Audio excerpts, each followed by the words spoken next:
Anong mensahe ang kailangan marinig ng mga Sagittarius sa period na to? Pwedeng nangyayari na itong magiging reading natin o mangyayari pa lang. Kung hindi man para sa inyo itong magiging reading natin, di baka para sa someone na malapit sa inyo o sa someone na kakilala nyo mismo. Baka may lumabas na gender mamaya, gawin nyo na lang energy, masculine at feminine energy. Pwede rin naman na wag nyo nang pansinin ang gender. Hindi ko masasabi kung anong magiging reading, kung positive ba o negative. Depende sa kung anong mapipick up yung energy. Walang masama kung papanoorin ang sun, moon at rising sign, kasi baka alin man sa mga yan ay mag-resonate na sa sitwasyon nyo.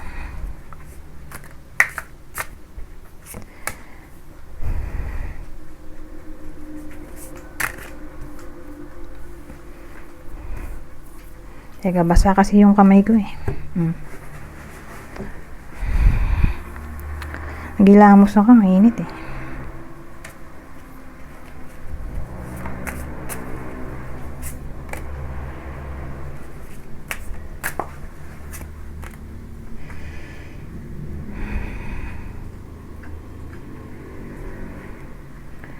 Walang dating.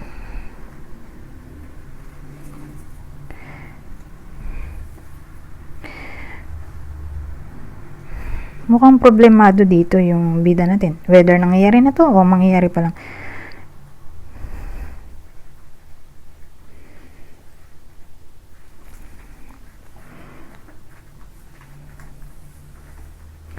More like may kinalaman sa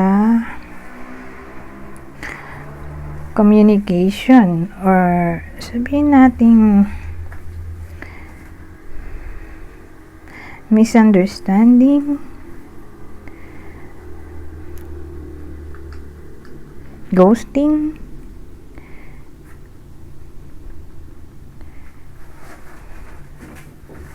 o hindi masyadong communicative.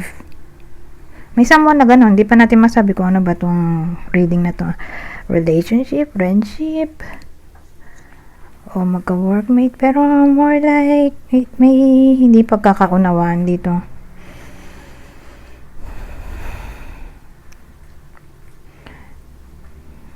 Tingnan natin tong Ace of Swords para masabi ko kung ano to. Anong main problem? Well, ang dating sa akin, may someone na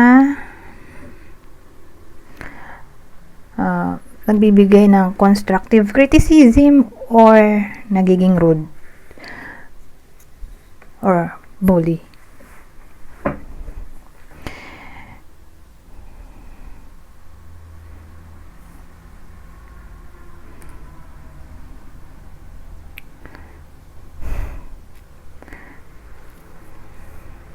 Ngayon, dagdagan natin to. Anong information para masabi ko kung saan to tatama. Career, friendship, relationship, family, kapitbahay, etc.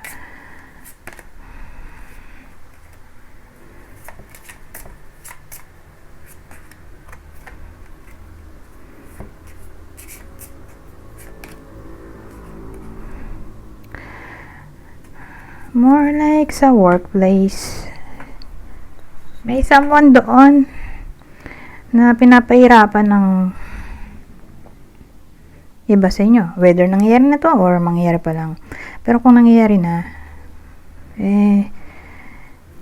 saan natin na wala pang pagbabago. Pero wait lang, wala pa pala tayo sa future. Sabihin natin sa period na to, yun na lang. Sa period na to, medyo alanganin pa tayo eh. Who knows, baka naman after ng period na to, dun papasok yung future, di ba? Dun magkakaroon ng who knows, peace or improvement. Pero sa ngayon,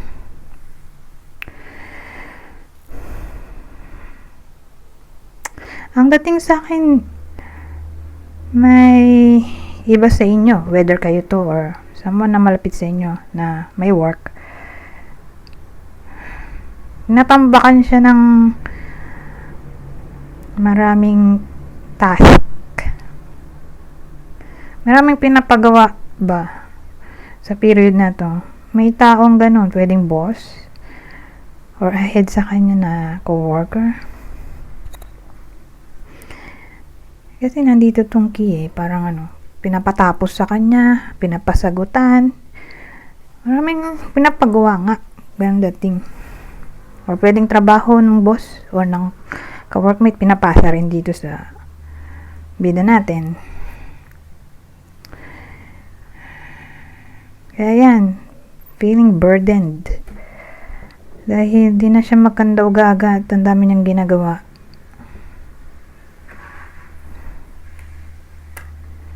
Kaya na, ang init. Teka lang, buksan ko lang sandali yung electric fan.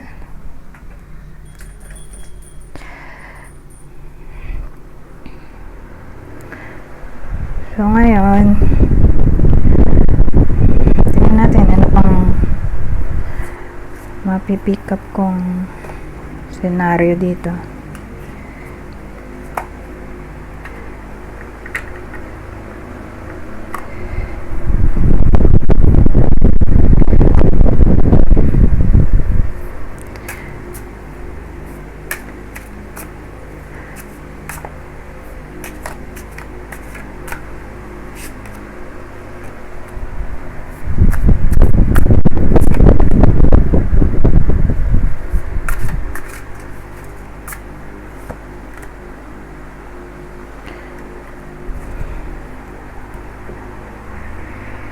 Medyo maingay yan hangin. Basta akong mukha sa paghihilamos, naging pawis na. Ano naman pwedeng may electric fan at maingay nga. Pero wait lang. Matuyo-tuyo man lang yung mukha ko, naging pawis na nga yung basa. Tubig. Sige, patayin ko na. So, anong ibang senaryo? Well, ang dating sa akin, iisipin na lang ng bida natin na ang lahat ng nangyayari ay mag-lead sa wisdom.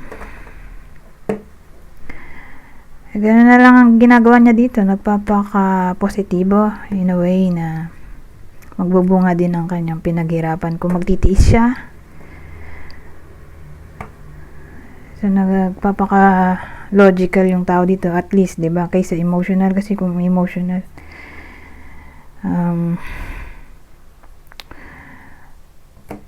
mahirapan siya mag-work. Kasi mangingibabaw yung emotion niya. So pag ganoon, hindi siya makapag-focus sa work. Pero dito, more like isipin na lang niya ay yung ibubunga ng hard work niya or perang kikitain. Hindi na lang niya papansinin yung nagpapahirap sa kanya. So iniisip na lang niya na matatapos din ang lahat sa tamang panahon. Ganyan dating dito. Pero tingnan natin, ano pang senaryo yung makikita dito.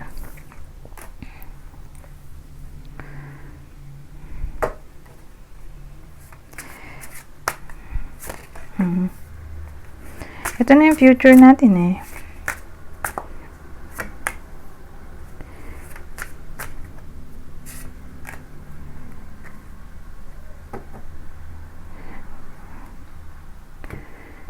Buti na lang nauna to kaysa siya yung nandito. Ang dating lahat ng worry niya, kung baga masa-surprise kasi siya dito sa Page of Cups tas yung King of Pentacles nagmukha na siyang abundance. So parang ang dating may blessing na paparating. Kakapera siya kasi Pentacle to, King of Pentacles, or depende kung ano bang gustong mangyari ng bida natin, anong gusto niyang i-manifest or anong wish niya. Kasi nandito yung King of Pentacles na may blessing nga, miracle,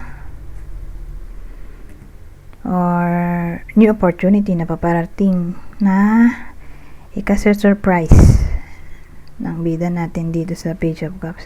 Kaya nga yung aso doon, nagulat siya, ay may isda pala doon sa katabi niyang cup. Hindi niya akalain may isda pala. So, nagulat siya. Ganun dating.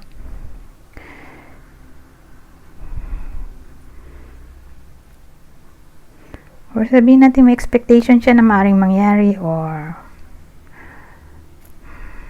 sabihin natin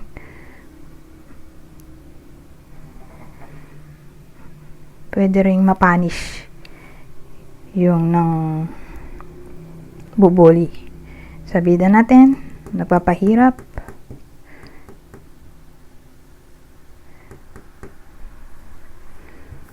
Maganda naman yung tinakbo ng senaryo.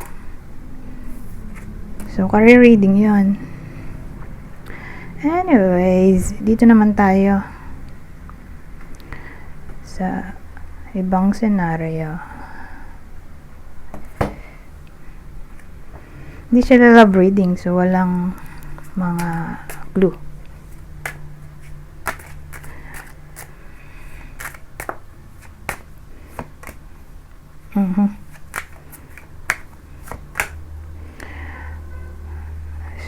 So, sa period na to, maaaring maka-encounter ang iba sa inyo ng narcissist.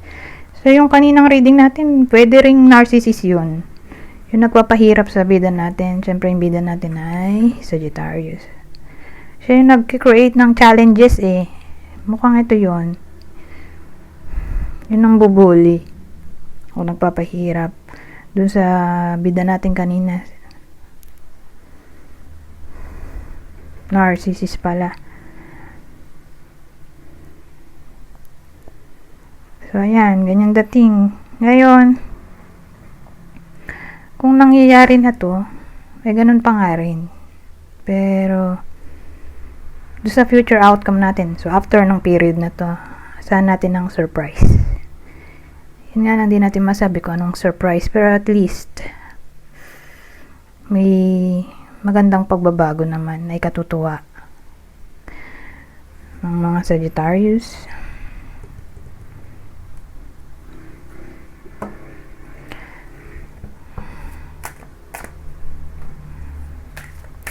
Yan ang init na naman. Buksan ko ulit yung electric fan.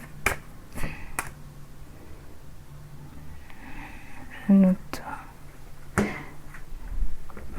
Distant spy? Well, someone more like nasa malayang lugar.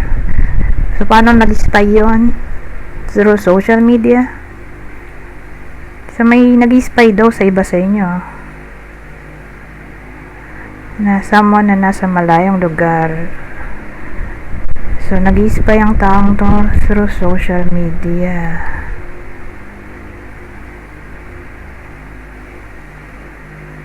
Sino kaya? Ano?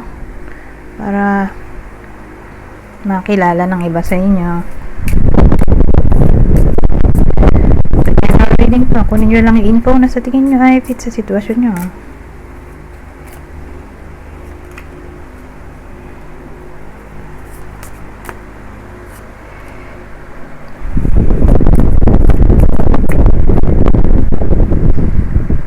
Well, maraming ang case.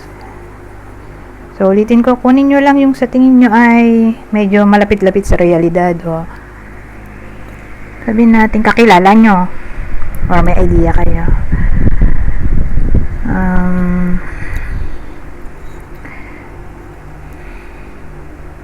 Pwede itong foreigner, lover,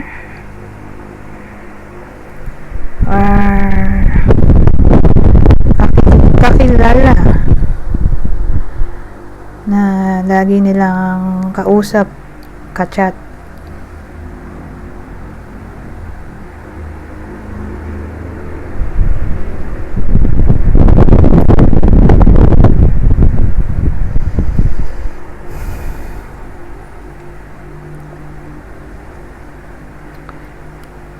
ka-workmate. Eh, kung may bully nga, yung iba sa inyo, sinusubaybayan hanggang social media, grabe rin naman, no? Pero again, don't worry, kasi nga, maganda yung future outcome natin. So, since nakakakuha tayo ng information dito, na may nag-spy sa iba sa inyo, lalo't tingin nyo, ito yung nambubuli sa iba sa inyo, or sa tingin nyo ay may masamang motibo. So, makinig kayo sa intuition nyo at gawan nyo ng paraan na hindi makita ng taong sa tingin nyo ay red flag.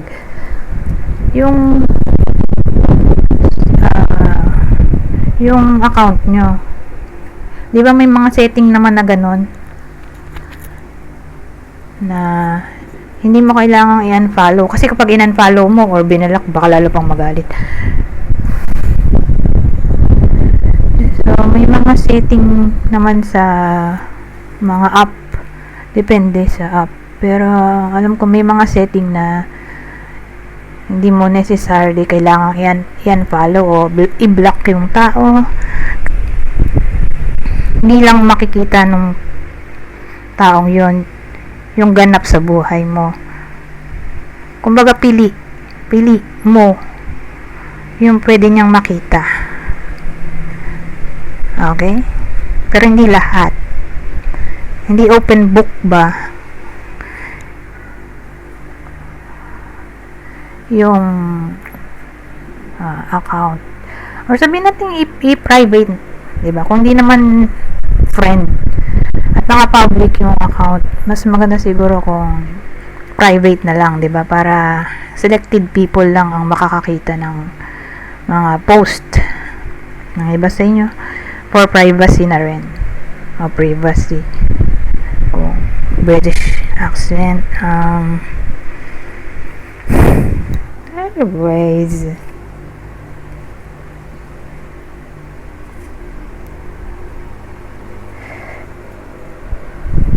so again, kunin nyo lang information na sa tingin nyo sa sitwasyon nyo, base dun sa mga pinagsasabi ko dito. Kasi general reading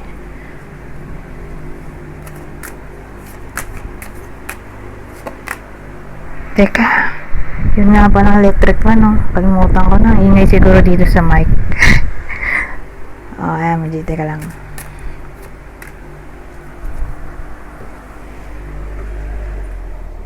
Ito maganda, they'll be back. Water sign, Cancer, Scorpio, Pisces. Expect to hear from them soon. Di ibig sabihin may magbabalik sa buhay ng iba sa inyo. Probably water sign, Cancer, Scorpio, Pisces. So expect natin ng call, text, chat mula sa taong hindi nyo na nga nakakausap for some reason, at sila ay maaring isa sa water sign, Cancer, Scorpio, Pisces. Ilan na to? 3.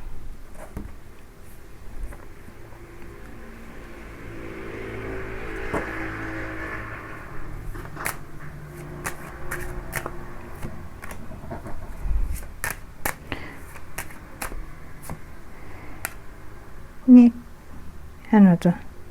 Guardian, a lost loved one watches over you. Divorce, experiencing a breakup.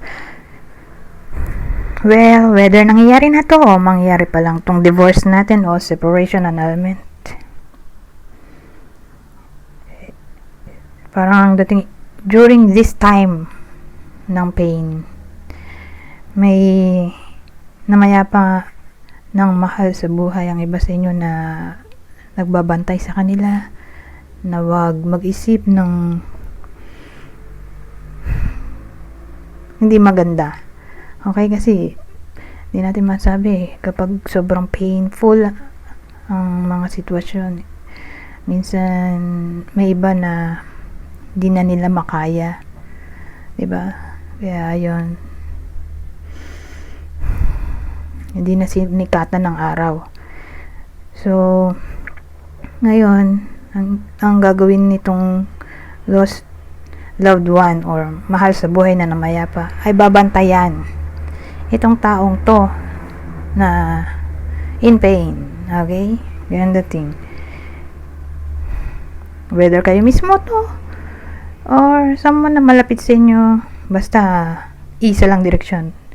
Whether nangyayari na to o mangyayari pa lang, may separation na maaaring mangyayari, tapos yung taong yun na in pain, binabantayan siya ng namayapa niyang mahal sa buhay para wala siyang gawin na pagsisihan niya sa bandang huli. Ganyan dating. Or isipin niya na hindi siya nag-iisa.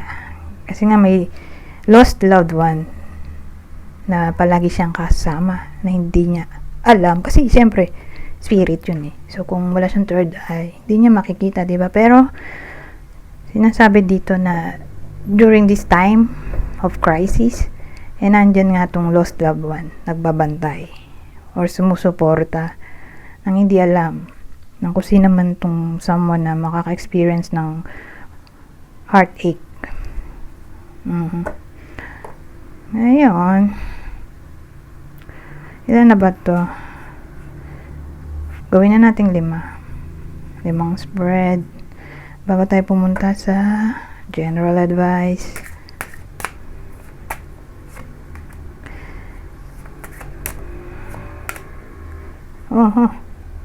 Ano to? Intuition. The red flags you ignore now will come back to bite later. Cycles.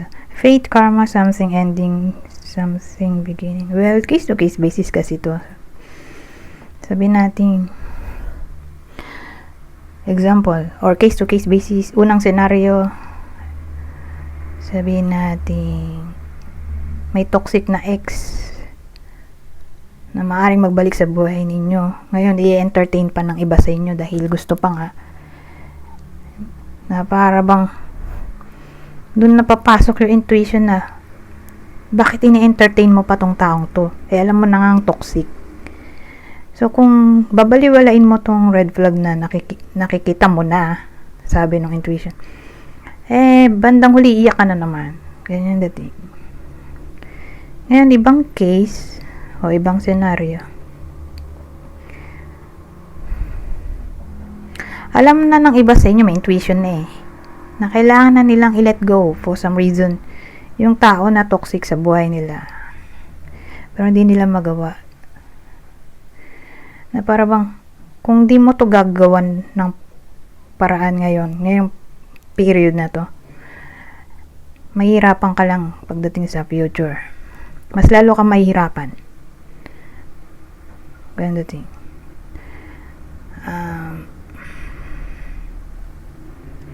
Ngayon, pangatlo, sabi natin may mamit yung iba sa inyo o may magustuhan sa period na to. Kaya lang may sabit, may third party, or alam nila sa sarili nila toxic in a way na may bad habits, pero sa kagustuhan nila na mapasa kanila yung tao. Doon na nga papasok tong red flag na para bang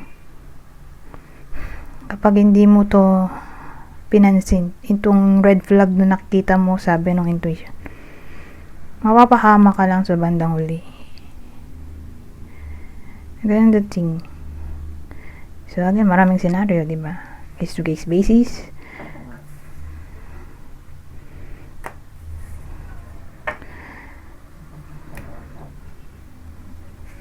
Dito na tayo sa general advice. Kukuha lang ako ng 3. Babasahin ko na lang para mabilis. Kunin nyo lang yung info na sa tingin nyo ay fit sa sitwasyon nyo.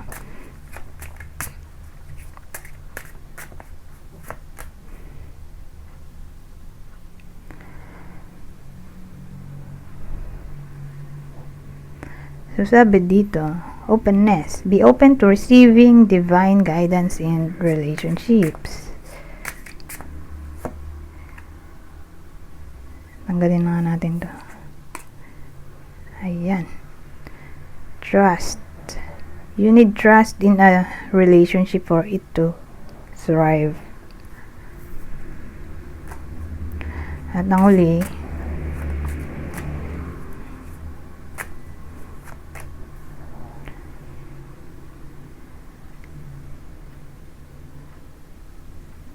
sabi dyan, attract. The appeal of soul pairing goes beyond superficiality. Anyways, hanggang dito na lang. Goodbye for now.